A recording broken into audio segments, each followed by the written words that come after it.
Den Abschluss liefert uns Karl-Ivar Dahl-Madsen aus Dänemark zum Thema Klimawandel und Ernährungssicherheit, minimale Auswirkungen. Ich wünsche Ihnen noch eine schöne letzte Präsentation. Jetzt ist das Klima jetzt auch angenehmer und wir liegen gut in der Zeit. Ich wünsche Ihnen noch eine schöne letzte Veranstaltung. Okay, everybody. Thanks to Eike for inviting me, and I will try to tell you something nice about food and climate so you can enjoy your drink afterwards. Okay, I also want to introduce the term blackwashing to you. I've just recently introduced it in Denmark. You all know about greenwashing, but you know blackwashing is telling you that the world will go down on Friday, and also telling you that it's very easy to solve by wind and solar. But it's not like that, and you see the same theme within food and climate. Okay, I'll tell you for sure that we will never run out of food if we behave rational. We don't do that always, but still maybe we will be lucky to do it right. My background is that I am an independent consultant in food and environment, and I am also president of the Danish Society of Climate Realists. I actually started my climate realism journey when I worked in Asia as a professor on water engineering, and I read about Julian Simon, which really tried to describe the world as it is. And actually at that time I wrote together with some of my colleagues at the university, I wrote an article about climate. So I'm some kind of climate researcher.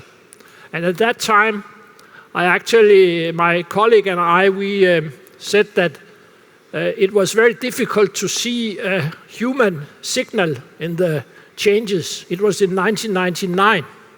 And that was true at that time, but now I think we can see an anthropogenic signal in the situation. And I also said that time that the cure was worse than the disease, and this is certainly true, that it still is.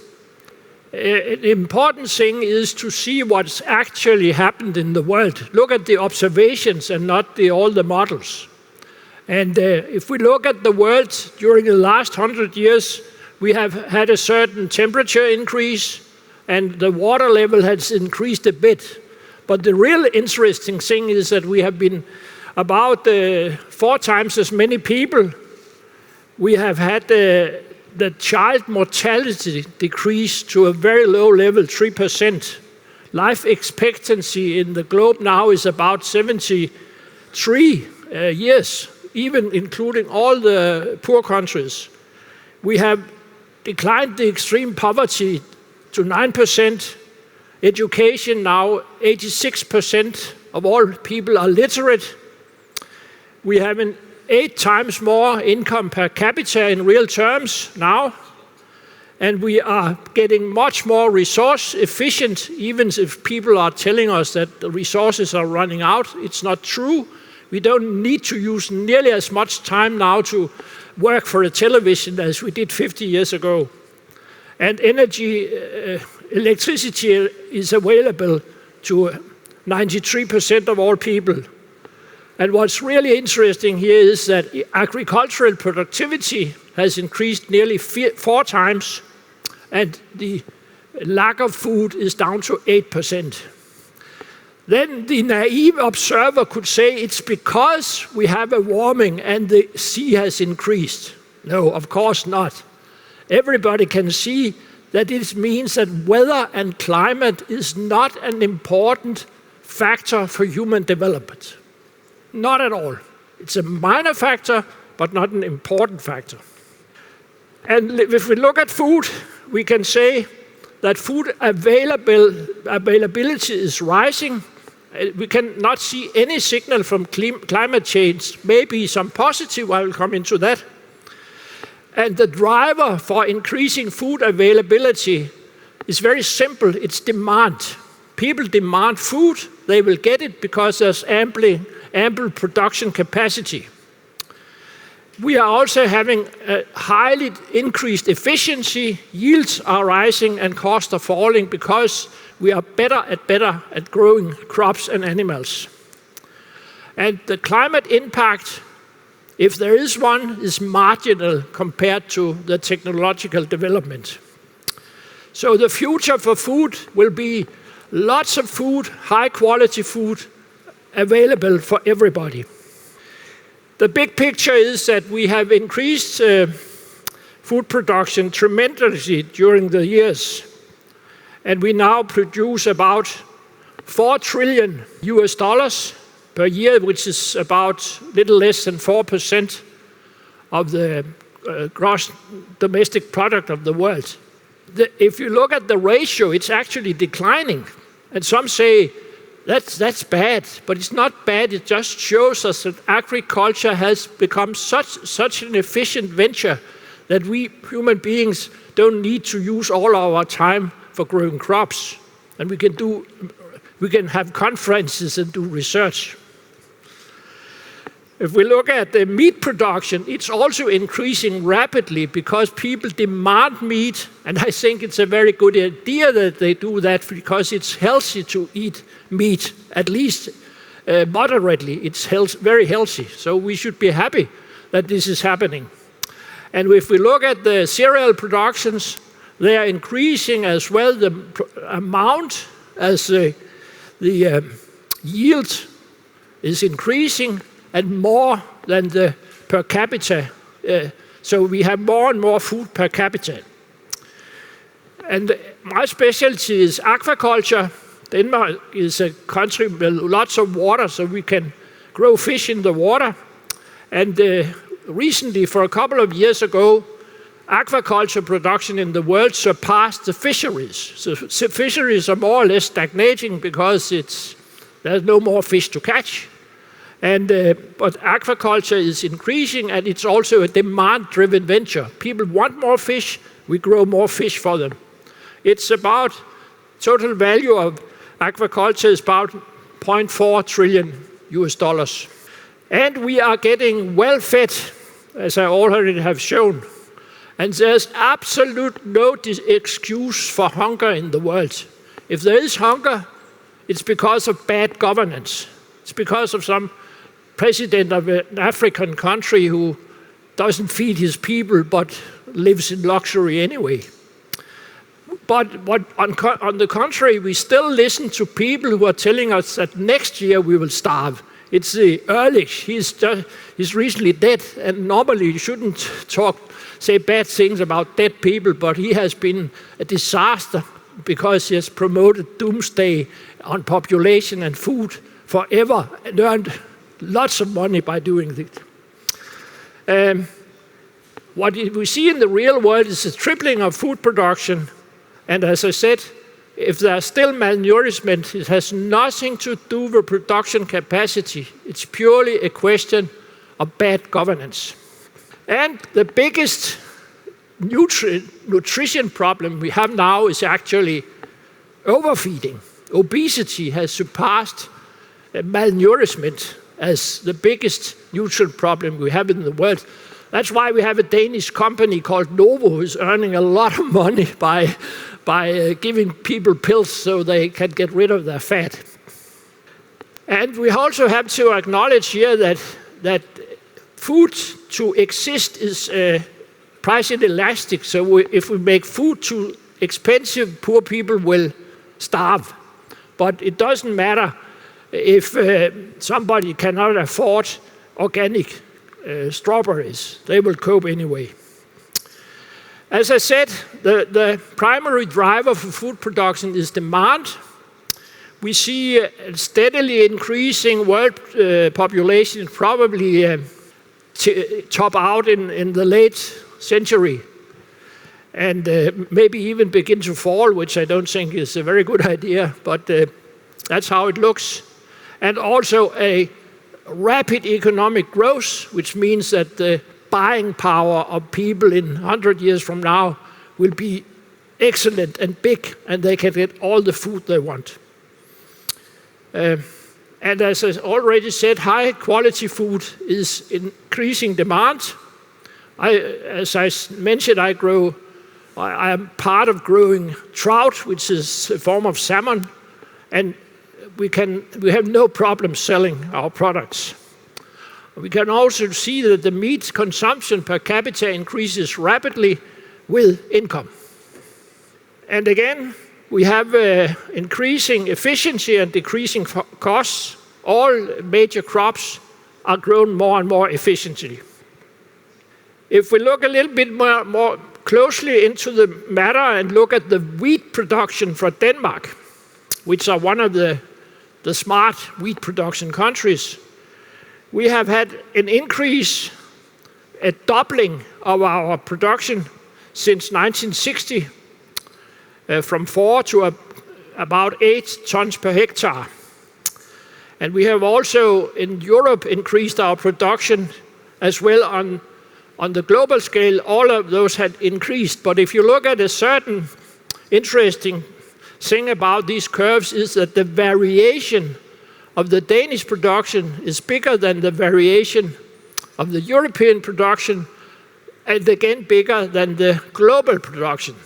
And the reason for this is that if you grow local foods, you may be susceptible to climate and weather. But if you look at the global scale, there's always some places where there's a good crop and some places where it's a bad crop, and it equals out.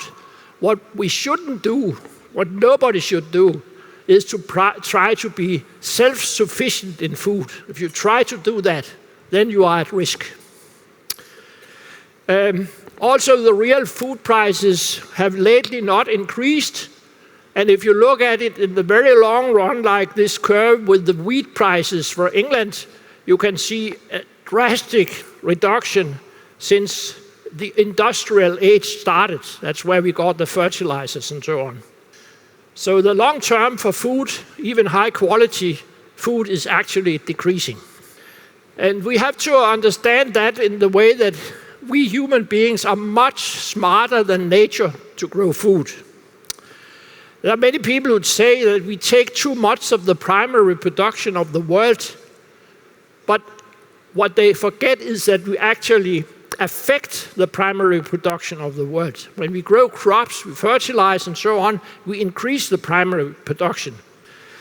And we can see we have gone from yields in slash and burn agriculture from less than 1 ton much less than 1 ton per hectare, and very bad for nature because we take down forest. And now we have a modern farmer can do 10 tons per hectare. A very smart American farmer growing corn can do 30 tons per hectare. And there's nearly no limit in the way, except for the amount of light coming into the stuff. So we can do maybe 100 tons per hectare with gene-modified organisms, seaweed and so on. And I will come to later, if we use energy, we can increase even higher. So we don't need to do back-breaking agriculture anymore. There's, of course, the exception I already mentioned, poverty. If there are a bad country like North Korea, some African countries who are governed by bad people, poverty, food scarcity will still exist. But it's purely a management problem, not a scientific problem. And we have many very, very efficient, proven food technologies. We can use fertilizer, of course. We can use the ocean. The ocean has ample space and lots of water.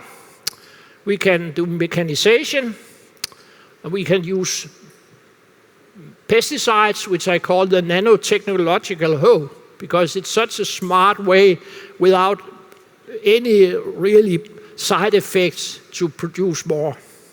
And of course, genetics is a very, very important part of agriculture. I don't know if you know it, but the original maize or corn plant was like this, and now it's like this, and that's all genetics. And finally, of course, GMO is a huge progress. And what not everybody knows and want to acknowledge is that organic food production is directly harmful to nature. It's a very simple explanation.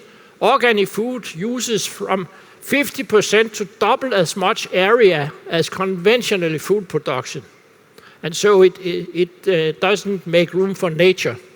So to think that organic agriculture can solve anything is just completely irrational. Another major success is that we now actually are reaching or have reached peak farmland. That is that even if we need to produce more and more, the increase in yield surpasses the increase for land. So we will eventually have a decreasing land even if we produce more. And we cannot see any real effects from climate change.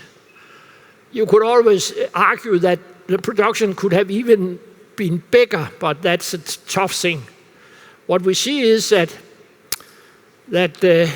agriculture production follows demand and not the weather, except if you do local production. And it's also very clear that farmers adapt to things. Many researchers who write these reports from IPCC and so on, they don't understand that the farmer is actually a smart person, probably somewhat smarter than the research scientists in some cases. And of course, you don't look at his plant and see it don't grow because of drought or whatever. He does something about it. And there's a huge potential using land which is not being used.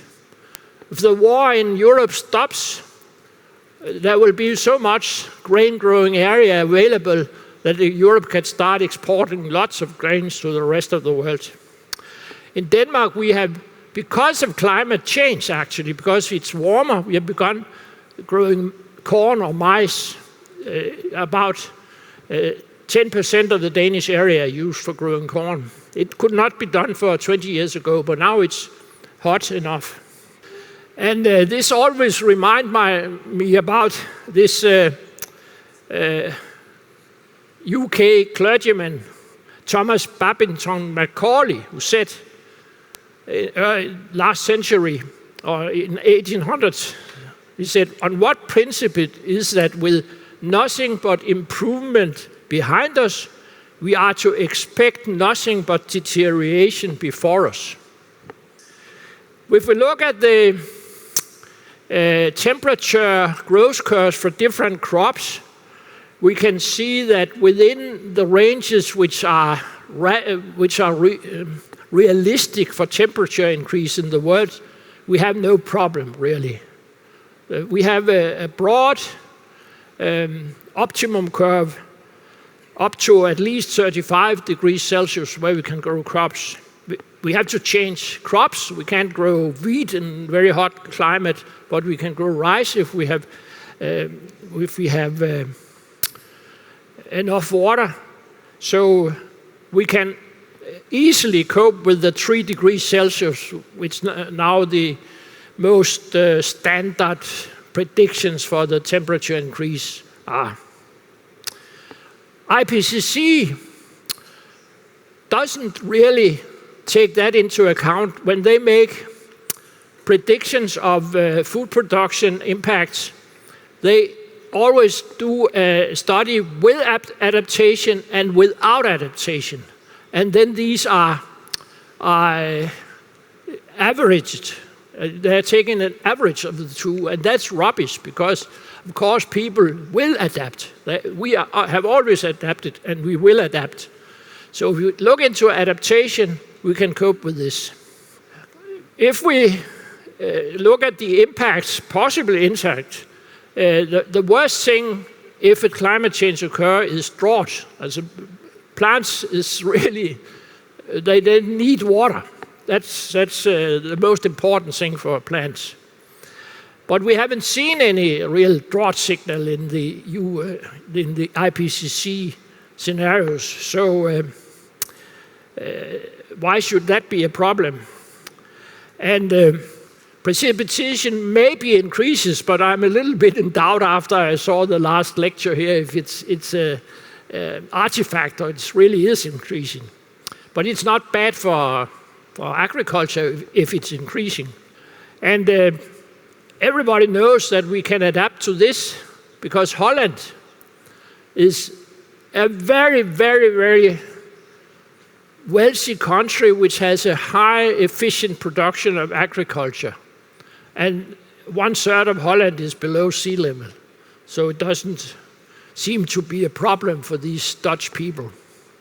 Then there is the question of the increased CO2. Will that mean something for the production? Yes, it will.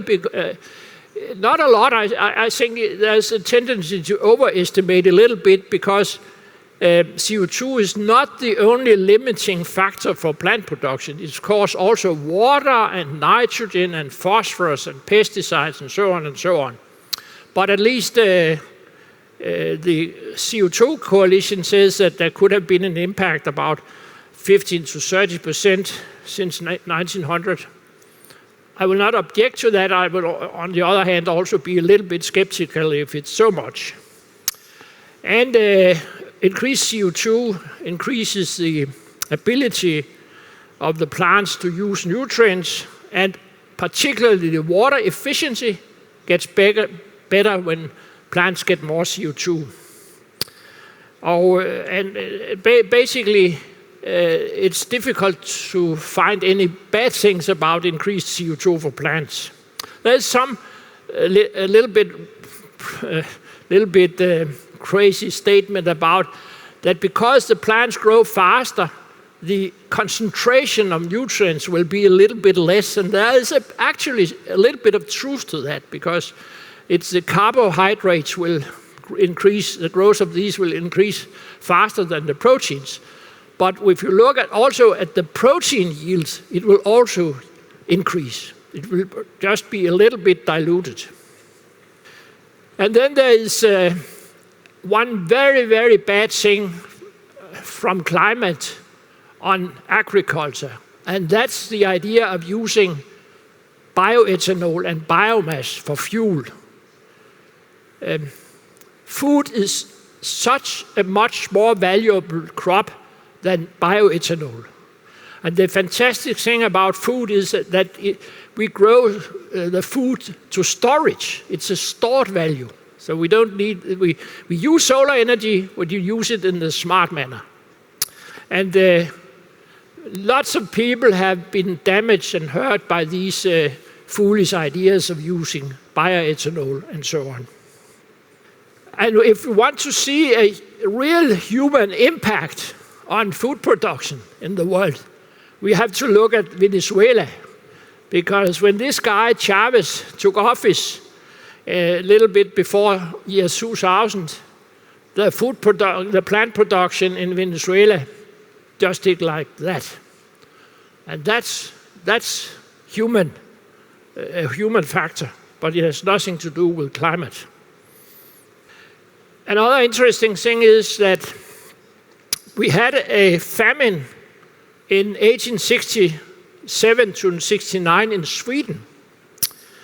And actually, it was at that time that many Swedes immigrated to the United States and Canada and so on, because people died. They had some kind of bad weather, so they couldn't produce crops for the summer, and many, many people died.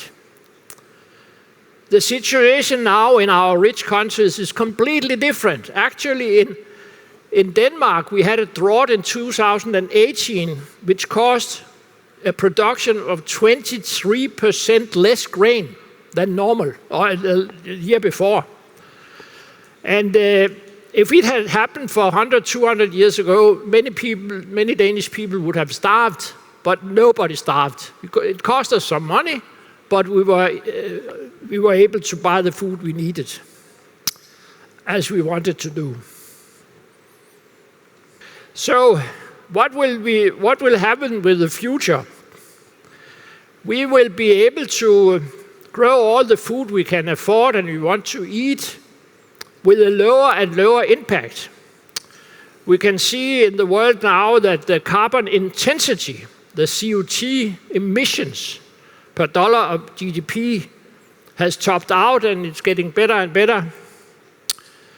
And we can also see in the Danish agriculture that the amount of value we get out of a given ton of nitrogen we are using for fertilizer is also increasing. So in the long term will be a less and less impact. We have to decouple, but we can do that using technology.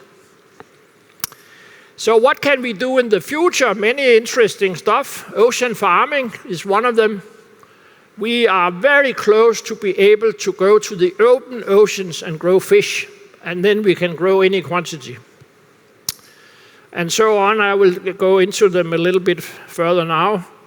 As I said about the oceans, the very important thing here is that there's no lack of water in the oceans. I know it's salt, but it's not a problem because the fish and the plants and the shellfish like the salt. And we may be able to supply the nutrients by artificial upwelling.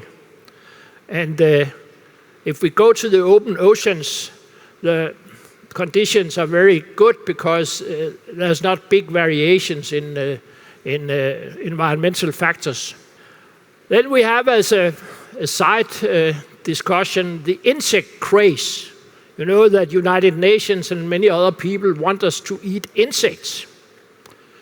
And I find that a bit annoying, to say the least, that people want to control what you eat. I have nothing against people eating insects. You can do whatever you want. Just I don't need to do it.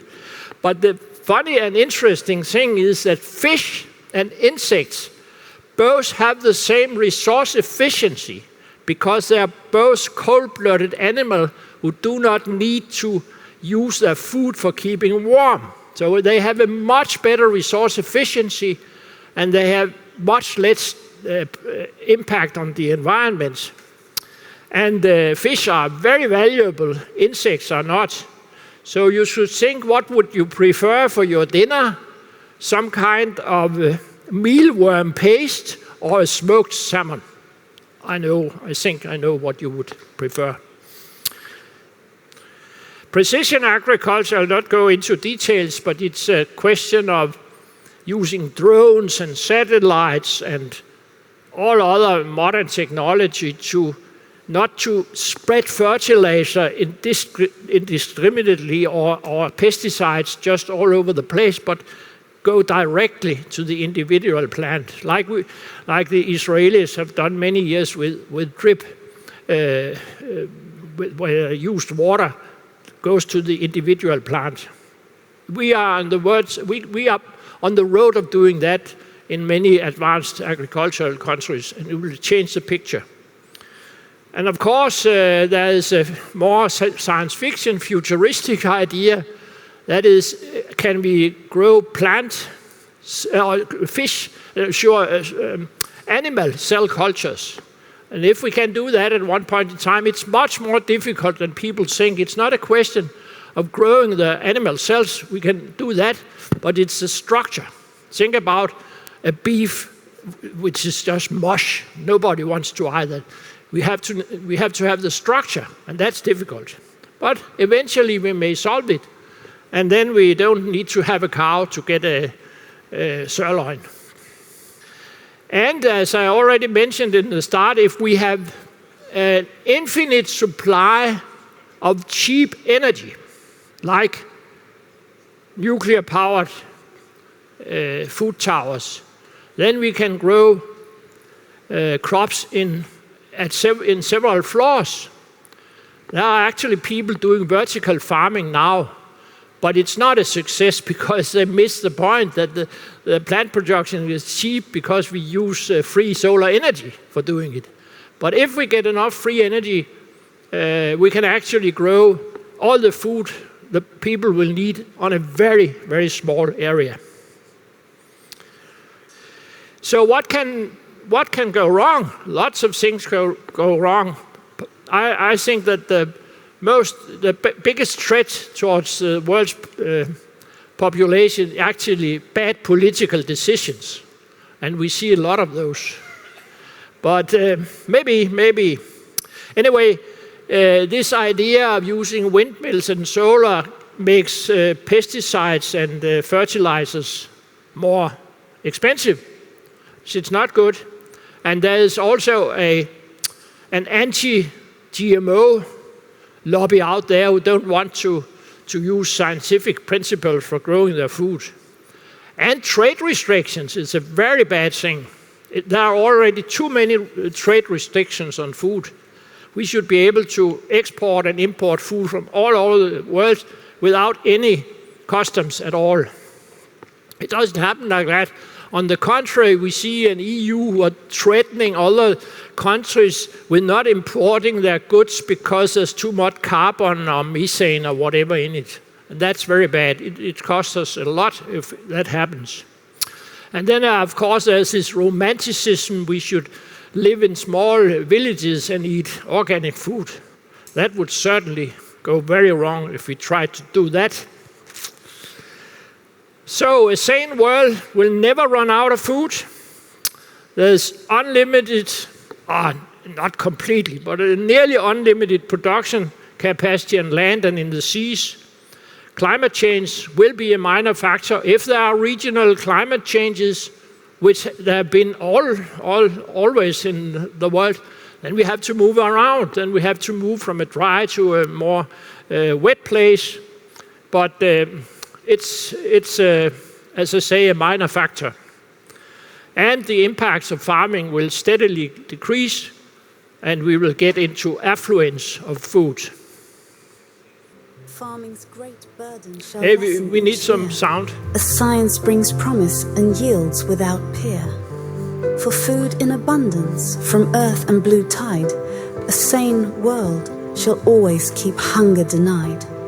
By land and by sea, we'll harvest with glee unlimited fields where our bounty runs free.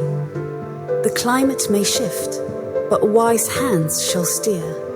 We move where we must, no reason for fear.